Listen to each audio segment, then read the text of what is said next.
The first thought that comes into your mind when your child wakes up at night screaming is, my child must be in pain. And when we think our child is in pain, everything else gets thrown to the side, because how can we think about anything else if our child's in pain? We have this natural instinct that all we want to do is take care of our child. And so then sleep or having a good night's sleep is actually not even relevant, because all we're trying to do is take care of the situation. But what if I told you that there's actually a way that you can differentiate between a wake-up that means pain and just a regular wake-up? In this episode, we're going to dive into how to differentiate what the cause of the wake-up is so that you can feel more in the driver's seat around your child's sleep.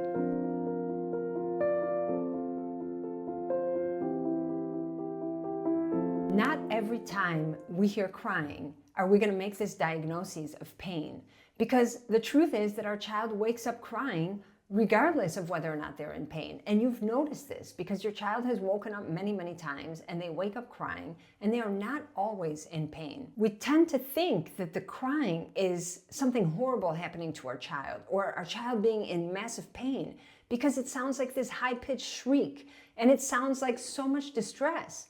And that is distress. It's just not distress from pain. It's distress from the body being awake when it needs to actually continue sleeping. So let's talk about the different ways that crying plays out so that we can start to differentiate between wake-ups that mean I'm in distress, I want to actually still be sleeping, and a wake-up that actually means I'm in pain. Pain doesn't come on its own. Pain is a series of experiences during the day that then lead to pain at night. And so it doesn't make any sense to think that our child is in pain at night because they're waking up crying if during the day everything is going well. So I want you to really put focus on, what does my child seem like during the day? Because when we're experiencing discomfort or pain, it is obvious that that takes a toll on our mood. And so our mood during the day is not 100%. We're just not so happy. We're not smiling as much. We don't have the same disposition that we do when we're feeling good. Our energy level is lower. Our ability to cope with life is diminished. We want to be connected to our parents all day long. We need help just functioning on a low level, getting through the basic minimum. And we have low tolerance for anything and everything that might become a challenge for us. So independent play becomes very difficult. And maybe waiting for a minute until mom or dad takes care of something and then comes right back is too challenging. And so just listening to this, you can probably remember an experience where your child was severely not well or experiencing bad pain. And you noticed that during the day because everything became difficult. And your child was super, super needy all day long. And that is generally a sign of pain. And so we want to use the days to give us confidence about the nights. We don't want to take the nights as the ultimate information, because at night, first of all, we are less in tune with what's happening because us ourselves are woken up from our night's sleep. And so we are much more reactive. And our thinking caps, so to say, are not really on tight the way they would be during the day. And also we're using one specific moment to give us information. Whereas when we're using the entire day, we have a good number of hours where we're observing our child. We're observing them in their playtime, in their meal times. How are they feeding? Do they have more of a preference for bottle feeding or nursing? Or do they have the patience to be able to sit in the chair and take in solid foods? Do they have the appetite for regular meals? Those are pretty good clues as to what your child is going through. We also want to pay attention to the way that our child is eliminating. So if diapers are normal, that is a pretty good indication that there is no backup, that would not create some sort of digestion type problem at night that would also maybe point towards pain. So once we've ruled out that there is nothing underlying, we went to the doctor, and even though it feels to us like something's off because our child is clingy all day long and seems super needy, the doctor said there is nothing going on. There are no ear infections. There is no throat ache. There is nothing going on in the diaper that we need to be alarmed about. We can be comfortable and confident that our child is healthy. That's where we want to recognize that this low-level discomfort that our child is experiencing is most likely due to lack of sleep. Because when we're not sleeping well, we are all not our best selves. We understand what that feels like. And so that helps us know where to put our focus. Working on sleep is going to turn things around for your child, but not just for them, for the entire family. Now, let's think about pain for a second, because pain is not relieved by comfort. If I'm in pain, if I have a fever, and I have my cozy bed and my yummy pillow and blanket, I'm not necessarily going to feel better. There is nothing external that can make my pain go away when that's what I'm actually experiencing. And so when our kids are in pain, the fact that I show up doesn't make the pain disappear. The fact that my child gets to nurse doesn't make the pain go away. And putting my child in my bed is not going to all of a sudden create a full night's sleep. We need to recognize that pain is something that comes up regardless. And so, of course, it will ease the distress. If I'm in pain and I'm next to my mommy and I get to cuddle with her, it might make the night less difficult.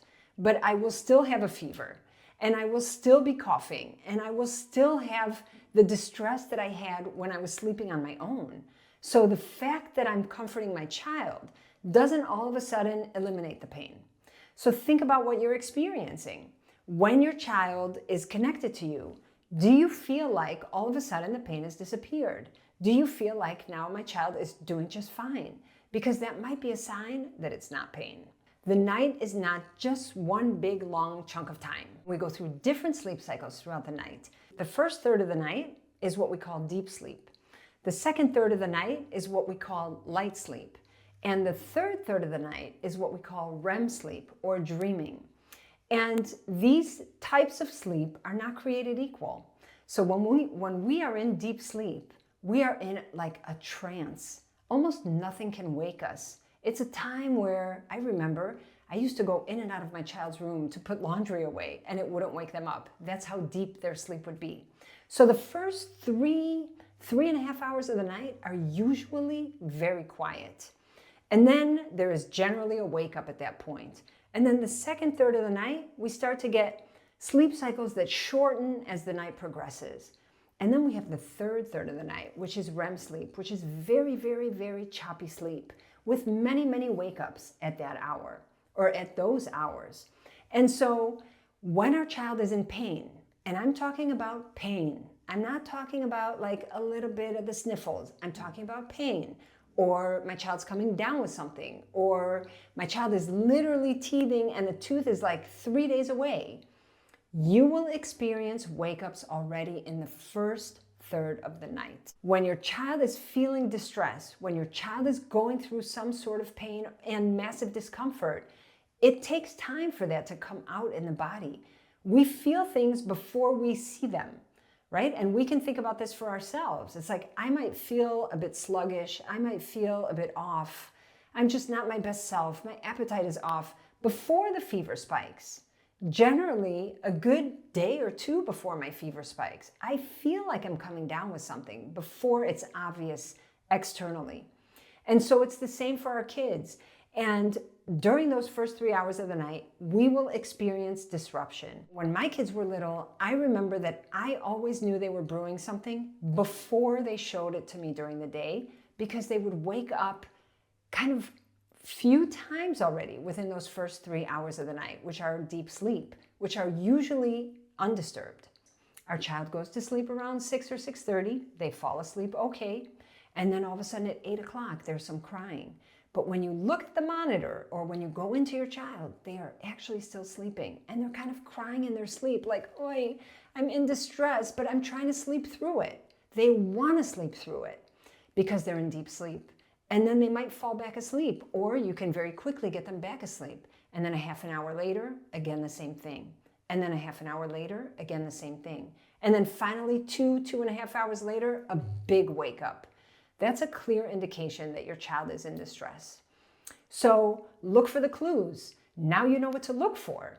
And you'll be surprised at what an amazing detective you become when you know what you're looking for. You're going to all of a sudden feel like, oh my God, I just recognized that. I knew my child was going to cut a tooth, or I knew my child was going to get a fever before I actually saw it. And that's empowering as parents, because all of a sudden we're not kind of questioning what's going on at night. We know what we're looking for. So now we understand what pain looks like. And while we can't necessarily get rid of the pain, we definitely can still show up as that calm leader for our child when they are experiencing pain. And that means that regardless of what they're going through, it's important to put focus on me. It's important to recognize that my child needs me in this time. And it's not the time for me to lose it because they're in pain. And so what's the best way for me to show up when my child's in pain?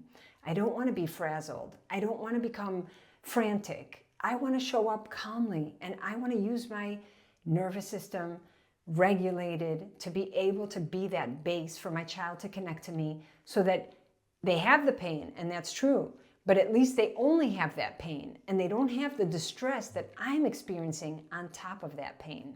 You have a lot of influence in the way that the night plays out, just in the way that you show up. And the first part that's going to help you show up regulated is the fact that you know what you're looking for and that you feel like you can identify what the wake up means. And the second part is that you actually turn inward and use yourself as a point of connection for your child when they are in desperate need of that. This episode was inspired by my last Quiet Nights challenge. And we had a family that came to the VIP sessions, and she was convinced that her daughter was in pain for a month.